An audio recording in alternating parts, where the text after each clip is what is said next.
il fallait que je m'adapte, ça c'est sûr, mais surtout que je puisse engager sur ma cuisine. C'est-à-dire qu'il fallait faire attention, voilà, parce que telle personne mangeait tel genre de choses, je ne pouvais pas accepter. Donc les gens étaient vraiment excités à l'idée de m'avoir comme chef, mais me disaient attention, ça on ne pourra pas le faire, ça on ne pourra pas le faire, ça on ne pourra pas le faire. Donc on me parlait de plus de choses que je ne pourrais pas faire que ce que je voulais faire. Moi j'y connaissais rien. Je pense que ce que j'avais au fond de moi était le plus important pour pouvoir l'exprimer, et je pense que l'entrepreneuriat, c'est de la vie, c'est qu'on en apprend tous les jours. Bonjour à toutes et à tous, bienvenue sur ce podcast 3 quarts face par Studio Mistral. On est aujourd'hui avec Alexandre Mazia. Bonjour chef. Bonjour. On est ravis de vous accueillir. Je vous la refais, soyez les bienvenus. Merci. Ça fait un peu répétitif quand même, salut. Alors on est ravis de vous accueillir. Je le rappelle rapidement, chef, vous êtes triplement étoilé au guide Michelin. Chef de l'année 2021 et 2023. Et donc on est ici au sein de votre restaurant AM par Alexandre Mazia, qui a aussi été élu parmi les 10 restaurants les plus cool du monde, selon Forbes. Comment ça va, chef? Bien, et vous? Mais ça va, super, merci. Alors on va parler un petit peu de vos... Il y a un peu de vent aujourd'hui, effectivement. On va parler un peu de vos actualités, donc évidemment les Jeux Olympiques. Vous allez cuisiner pour les athlètes des Jeux Olympiques. Qu'est-ce que ça veut dire concrètement cuisiner pour le village olympique? C'est différentes missions. C'est cuisiner pour le village olympique, ça veut dire c'est représenter la gastronomie française sur le village olympique. Ça veut dire mettre en avant un savoir-faire. Ça veut dire aussi mettre en avant l'artisanat, le patrimoine et aussi le savoir, je pense, comme dans le sport, le savoir-être, mais c'est aussi de bien recevoir. Il y a l'esprit d'hospitalité et mettre son savoir-faire, je dirais, au service des athlètes. Alors, quand on dit ça paraît simple, mais ça veut dire que, en fait, il faut pouvoir aider, construire des recettes qui puissent être, on va dire, suffisamment, je dirais, ludiques, agréables, Pepsi, enfin vous pouvez utiliser tous les noms que vous voulez, mais dans le cadre nutritionnel et nutritif qu'ont besoin les athlètes pendant la durée des Jeux. Il y a eu plusieurs missions pendant ces Jeux. Vous avez confectionné les menus pour les athlètes? Au départ, moi j'ai fait à peu près 500 recettes, et après les missions ont changé, n'ont pas été forcément toutes les mêmes à chaque fois. Et en fait, dans le cadre, pour faire plus simple, moi j'ai proposé 10 recettes estampillées AM pendant la durée des Jeux, tous les dimanches et lundis. Voilà, avec des recettes qui sont essentiellement végétales. Pourquoi? Parce que c'était une volonté d'être dans la food vision, et c'était un cahier des charges qui était imposé par le COJO aussi, à demander de faire une cuisine qui soit dans l'empreinte du moment. Ça c'est important pour moi, de respecter ça. Et puis après, moi, c'était un travail de longue haleine avec nutritionniste, médecin de sport, préparateur physique, certaines fédérations. Il faut savoir que les besoins nutritionnels ne sont pas les mêmes suivant les disciplines, suivant aussi, on se nourrit pas de la même manière, comme on pourrait dire un Chinois qu'un Anglais ou peut-être qu'un Américain, donc sur une discipline aussi. Donc il a fallu s'adapter, c'était un travail de recherche, j'ai pu parfaire mes connaissances, mes compétences, c'était extraordinaire. Et puis voilà, concrètement, c'est vraiment d'être au service des Jeux, et c'est une vraie fierté de pouvoir être présent sur ce village olympique. Et vous allez donc travailler avec Amandine Chéniaud et Akram Benalal. On le rappelle, c'est 15 000 athlètes, 40 000 repas par jour. Tout à fait. Sur le village olympique. Ouais. Exceptionnel. L'actualité pour vous, Alexandre Mazia, c'est aussi l'AM Academy. Vous avez créé l'an passé avec Lamine Diarra. C'est ça. J'ai retenu que l'objectif était d'allier la performance sportive avec l'éducation du goût et l'inclusion sociale. Qu'est-ce que ça représente? L'AM Academy, c'est qu'avec Lamine, on a voulu, c'est vraiment important de se dire que finalement, il n'y a pas que la performance sportive, c'est-à-dire qu'on regarde aujourd'hui dans une performance qui est, on veut un résultat tout de suite maintenant. On s'aperçoit qu'il y a une précocité, évidemment, au niveau des jeunes, que ça soit sur la performance. Donc c'est super, parce que voilà, avant on attendait, dans ma génération, on se dit qu'il fallait être un bon joueur de basket à 30 ans, donc tu ne pouvais pas rentrer parce qu'il y avait quelque chose, tu ne pouvais pas rentrer sur le terrain pour des raisons idéopolitiques, je dirais. Maintenant ça a bien changé, heureusement d'ailleurs. C'est bien beau, mais en même temps on se rend compte qu'effectivement, on regarde que le résultat de maintenant et pas ce qui peut se passer après. Et moi j'aime dans la durée, donc moi je suis avec Lamine, on a voulu monter une académie autour du basket, mais surtout pour l'inclusion, mais surtout pour les qualités nutritionnelles, c'est-à-dire de permettre à des jeunes de savoir comment s'alimenter, où s'alimenter, d'avoir un impact au quotidien, et de se dire que finalement on ne regarde pas forcément les meilleurs, mais on regarde ceux qui sont soi-disant pas les meilleurs, mais qui pourraient l'être par leur assiduité, peut-être par méconnaissance, ou aussi peut-être par un encadrement qu'ils n'auraient jamais pu avoir pour des raisons sociales Donc ça, c'est important de le souligner. Et puis maintenant, il y a les moyens. Aujourd'hui, les jeunes, ils ont tous les moyens possibles. Qu'est-ce qui se passe là? Excusez-moi.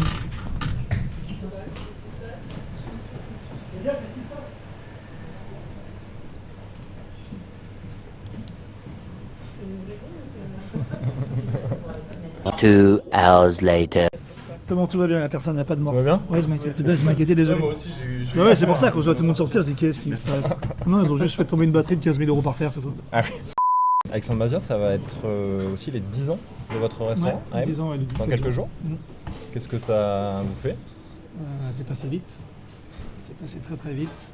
Moi j'avoue, je me suis rendu compte un peu plus de tout ce qu'on a fait cette dernière décennie depuis que je travaille pour les Jeux Olympiques. C'est vrai que ça permet de prendre du recul. Moi, ça permet de prendre du recul sur l'impact qu'on a pu avoir dans la gastronomie, mais aussi dans le monde de la food, et pas que d'ailleurs. Et donc ça a été une vraie révélation, mais 10 ans c'est passé vite. Quand même 10 ans, les gens disent quand même 10 ans, mais pour moi j'ai l'impression que c'était il y a quelques mois. Parce qu'on n'a pas eu le temps de lever, moi j'ai pas eu trop le temps de lever la tête. Et c'est vrai qu'on n'a pas eu vraiment on n'a pas vraiment peut-être profité de ces reconnaissances et de toutes ces choses-là qu'on a pu recevoir, tellement ça s'est passé vite. Mais bon voilà, maintenant on arrive à. Le principal c'est d'arriver à s'en rendre compte, mais de savoir que c'est des choses qui sont incroyables. Il faut savoir les respecter, et puis surtout, ça on le savait, mais surtout voilà, d'avoir en profité aussi dans le sens, avec humilité, mais de savoir que c'est assez exceptionnel et qu'il faut en prendre conscience parfois, parce que des fois on s'en rend pas compte. Alors, j'aimerais bien qu'on parle de votre parcours d'entrepreneur, parce que c'est aussi l'objet de ce podcast. On parle de l'entrepreneuriat en Provence, dont vous êtes un superbe représentant.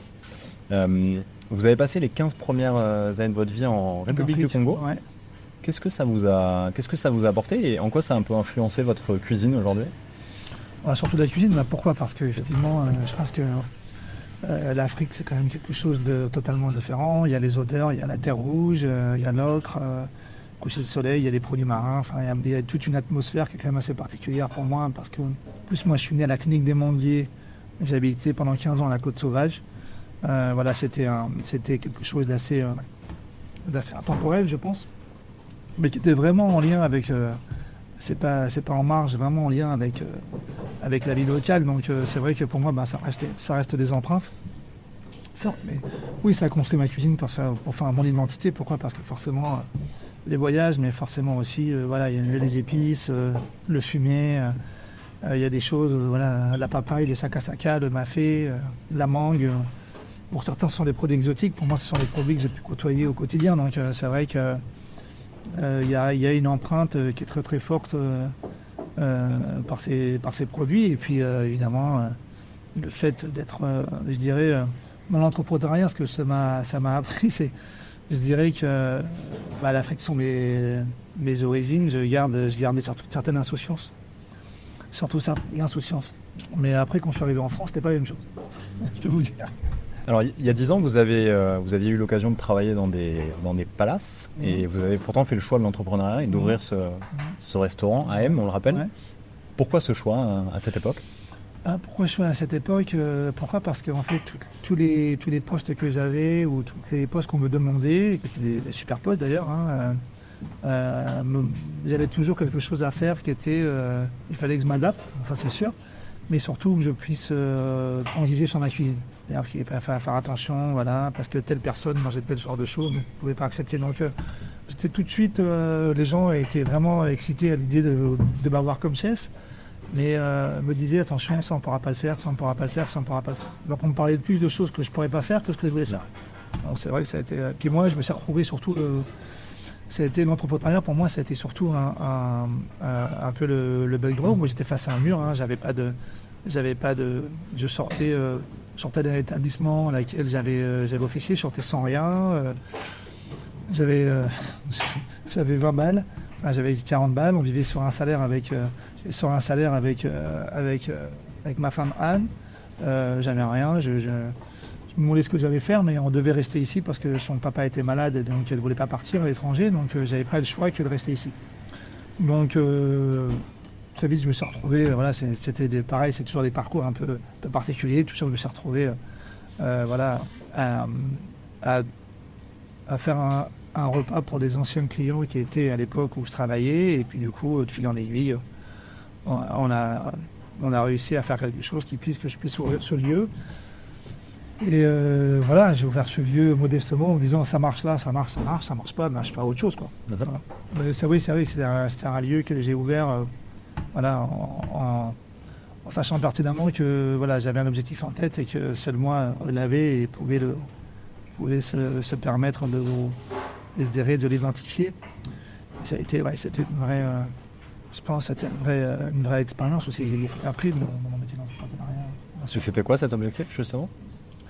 Moi, en fait, quand je suis arrivé ici, tout simplement, quand j'ai ouvert, je me suis toujours dit qu'il faut que ça soit un des meilleurs restaurants du monde. C'est-à-dire que je me suis dit, qu'importe l'endroit où tu vas, qu'importe l'endroit où tu fais, il faut que ce restaurant soit un des meilleurs restaurants du monde. Non pas forcément en termes de reconnaissance, mais dans ce que j'allais engager, de ce que j'allais pouvoir faire. C'est-à-dire que ça ne pouvait pas être un établissement de transition où il disait, ben voilà, où je me projette en disant, ben voilà, je commence là, puis on verra plus tard, etc. Non, c'est pas ça. Moi, j'avais vraiment envie, je me suis dit que dans ce lieu, quand je suis rentré, je me suis dit, bon voilà, j'allais donner le meilleur à chaque fois. Et que je savais, à un moment donné, au fond de moi, qu'il y avait quelque chose dans les tripes, quelque chose que je devais donner, mais qui était important, si vous voulez vous dire, important, c'est la carapace. Moi, ce qui était important, c'était ce qu'il y avait à l'intérieur. Et je me suis dit que de toute façon, ça se passera là, ça ne pourra même jamais se passer nulle part, parce qu'il y a aussi des histoires de timing, des histoires de la sensibilité, mais sur le timing. Alors aujourd'hui, ça paraît facile de le dire, mais voilà, d'être là au bon moment, au bon endroit, je pense que dans la vie, il n'y a jamais de hasard. Je pense que la vie vous amène à des choses à faire, à prendre des décisions qui sont parfois compliquées, parfois dures à accepter, dures, mais elles vous permettent d'avancer, de réfléchir. Et en fait, on se rend compte qu'au fil du temps, quelque chose, la décision qui a été prise, qui a été dure, difficile, un cap, c'est pas grave. Le bateau, il peut toujours noyer, mais il faut toujours regarder un peu la ligne d'horizon. Alors on a une nouvelle génération qui est de plus en plus attirée par l'entrepreneuriat. Aujourd'hui, on parle d'entrepreneuriat comme un moyen aussi d'émancipation dans la société. Quel conseil vous aimeriez donner, que ce soit des cuisiniers qui aimeraient ouvrir un restaurant ou même de manière générale à des jeunes entrepreneurs qui veulent se lancer? Les jeunes entrepreneurs, je pense qu'il n'y a rien de mieux que l'entrepreneuriat, mais après c'est vrai que moi ce que je dis c'est que moi j'y connaissais rien. Je pense que ce que j'avais au fond de moi était le plus important pour pouvoir l'exprimer, et je pense que l'entrepreneuriat, c'est de la vie, c'est qu'on en apprend tous les jours. On apprend des fois face à des déboires, on apprend. Puis il y a aussi une histoire de transmission de l'entrepreneuriat. C'est vrai que c'est super, c'est qu'on peut aller voir des personnes qui ont aussi, nous dans notre branche, réussi, soit dans n'importe quelle filière ou filiale. Et les gens, généralement, sont toujours dans cette transmission. Et c'est vrai que moi, ce que j'apprécie, c'est que les gens vous donnent des conseils, sont là et font part d'expérience. Et je pense qu'il n'y a rien de mieux que des conseils coupés à viser, parce que même s'il faut les vivre dans la vie active, enfin pas dans la vie active, dans la vie de tous les jours, vous dites à vos enfants des choses et vous dire tant qu'ils n'ont pas vécu, ça marche pas. Mais dans l'entrepreneuriat, les plus sages, c'est d'anticiper, de se dire que finalement, il faut savoir anticiper, écouter. Et c'est vrai que ça vous permet de passer des étapes. Moi, quand j'ai ouvert ici, moi, je pense que j'ai appris tout de A à Z. Pas forcément un comptable, chef d'entreprise. C'est aussi ça. C'est aussi ça. Et donc, on apprend tous les jours et puis continuer à apprendre. Et puis ça permet à part faire des compétences. Et je pense qu'il y a une forme de liberté. Moi, je dis toujours, la liberté intellectuelle, ça n'a pas de prix. Enfin, mais au moins, vous êtes chez vous, vous faites ce que vous voulez. Alors, il y a un poids. Vous avez le poids des collaborateurs qui sont autour de vous. La réussite de votre entreprise, évidemment, c'est du seul à bord. Parfois, ça n'a que du stress, vous ne dormez pas. Mais je pense que ça génère quand même quelques libertés et quelques visions qui sont assez extraordinaires, je pense. Il y a des beaux exemples dans la région, quand même. C'est clair. On va parler de Marseille, Alexandre Mazia, ville dans laquelle vous êtes installé depuis une quinzaine d'années, il me semble. Ouais. Comment vous vous sentez à Marseille? Bien, moi je ne peux pas vous dire le contraire. J'ai rencontré ma femme, tout va bien. Il fait toujours beau, le soleil est beau. Je ne peux pas vous dire le contraire. Moi tout va bien, Marseille. Moi j'aime cette ville parce qu'elle est au carrefour sentimentalement entre l'Afrique, là où j'ai vécu, et puis beaucoup de choses. J'ai trouvé mon Marseille, donc j'arrive à trouver mon équilibre dans cette ville, avec cette architecture un peu particulière, je dirais, entre les Calanques et le centre-ville. Donc moi j'ai trouvé mon équilibre. Moi j'aime cette ville, j'aime cette lumière, j'aime cette intensité. Elle s'émancipe, que ce soit au niveau gastronomique, au niveau culturel aussi. Il y a beaucoup Moi, cette ville, elle marche toujours à contre-temps. Et je pense que ça correspond bien au restaurant, je pense, d'être à contre-temps. Et justement, c'est quoi le Marseille d'Alexandre Magellan? Est-ce qu'il y a des quartiers? Est-ce qu'il y a des Je peux pas vous adresses? dire, sinon je vais rencontrer des gens, c'est pas Aïe. possible. Il n'y a pas de secret. Moi, ce que j'aime, moi j'apprécie. J'aime la vieille charité pour ses expositions. Je me rappelle, il y a quelques années, il y avait au musée Contigny, il y avait Mata qu'on avait reçu. C'était la première fois que je crois en France ou en Europe qu'on avait reçu cette exposition-là. Il y a toujours des choses comme ça un peu insolites qui arrivent. Voilà, moi j'aime beaucoup. Après, évidemment, moi ce que j'aime, c'est Marseille, c'est le Marseille chantant. Comme parfois l'Afrique me manque, je vais manger un médoui avec à la thé à la menthe à Noailles, dans un endroit particulier. J'aime les calanques, j'aime les goudes, voilà, enfin dire c'est un peu caricatural, mais j'aime un peu je vais manger dans un Tunisien parfois à Noailles caché pour 6 balles. J'aime un peu ces choses un peu décalées. J'aime ces choses un peu décalées parce que c'est un peu ce que je suis, c'est comment je suis fait, voilà. Donc, voilà. Marseille est aussi connu de plus en plus pour sa gastronomie. Oui, bien sûr. Il y a un vivier de jeunes chefs, de jeunes talents qui est en train de s'installer. Vous en connaissez un petit peu? Oui, j'en connais par leur renommée. Moi, c'est vrai que je suis un très mauvais client. C'est-à-dire que dès que je coupe le restaurant, généralement, je suis un peu alors je dirais que je ne suis pas casanier, mais je fais profil bas. Parce que maintenant, le problème avec quand on vous reconnaît, etc., et tout, c'est toujours un peu délicat d'être toujours un peu. Alors, les gens sont toujours agréables et tout, etc., et tout, mais là, quand vous arrivez dans un hôtel, vous dites bonjour au directeur, au président de l'hôtel. Si le propriétaire de l'hôtel est là, vous dites bonjour au propriétaire. Après, vous allez en cuisine, vous allez voir tout le monde. Et puis voilà. Donc, c'est super, mais bon, moi, j'essaie d'être assez discret. Et puis, je dirais que non, mais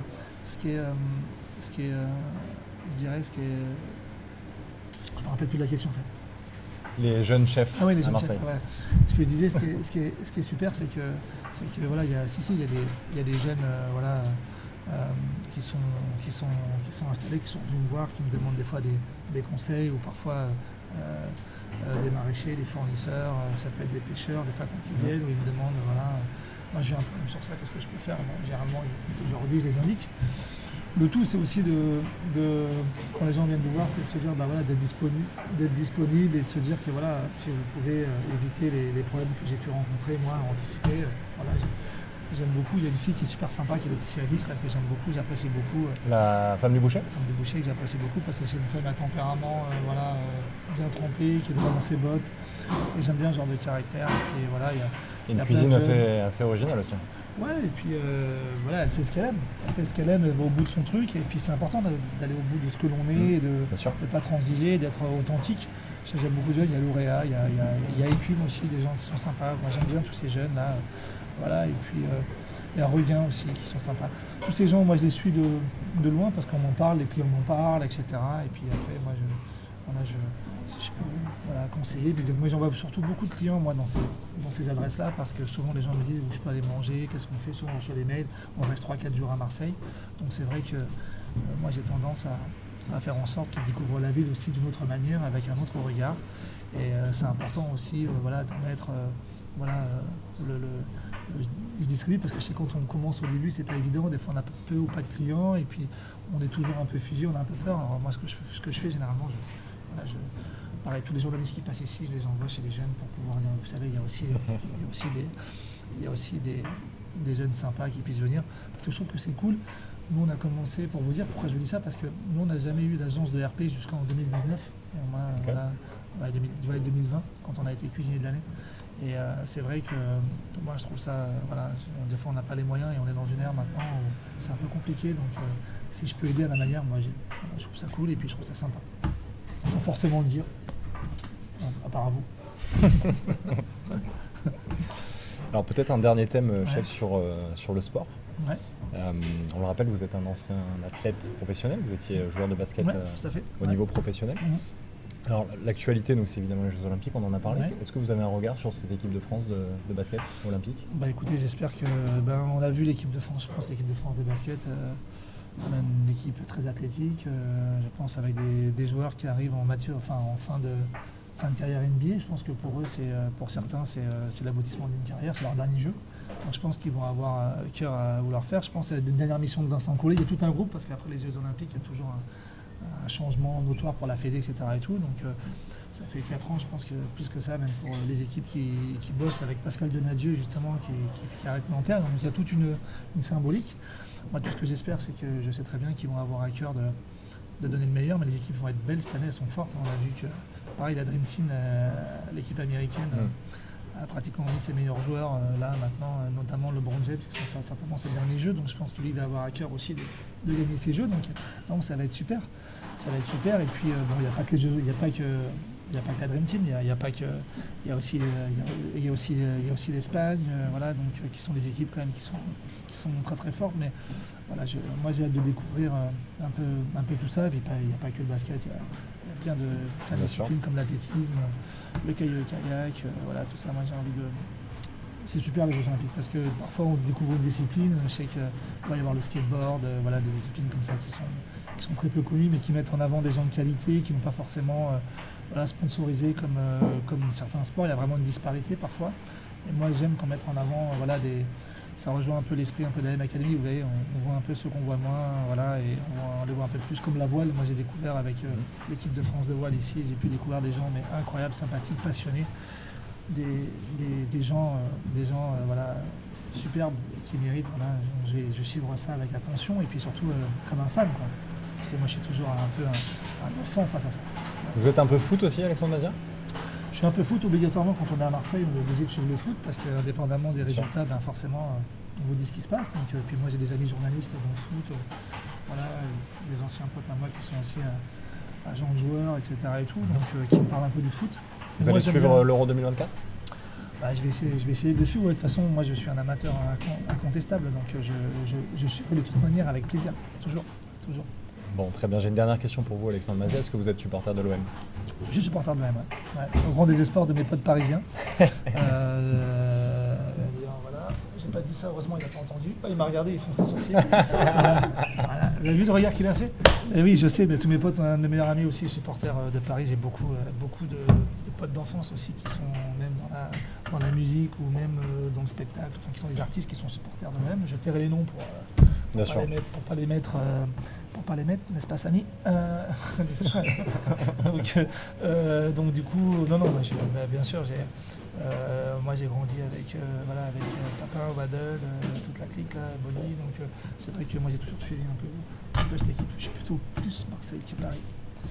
C'est bien. Mais je suis plutôt bon public, c'est-à-dire que tous les derbys ou toutes les choses comme ça, ou les classicos, j'ai un meilleur ami à qui on les fait à chaque fois. Donc lui il vient à Marseille, moi je vais à Paris, je vais voir un peu, on s'invite mutuellement. Toujours dans le respect, c'est cool. Parfait. Merci Alexandre Mazia. Merci à vous. Merci pour votre accueil et on vous souhaite un bel été. Tous les dimanches et lundis, moi je vais être présent sur les Jeux. Donc c'est vrai que ça sera aussi mes Olympiades. Parce qu'on va proposer les recettes tous les dimanches et lundis. Donc dimanche et lundi, je serai sur les Jeux. Et puis le mercredi ou samedi, le restant, on sera ouvert. Voilà. Merci. Merci à vous.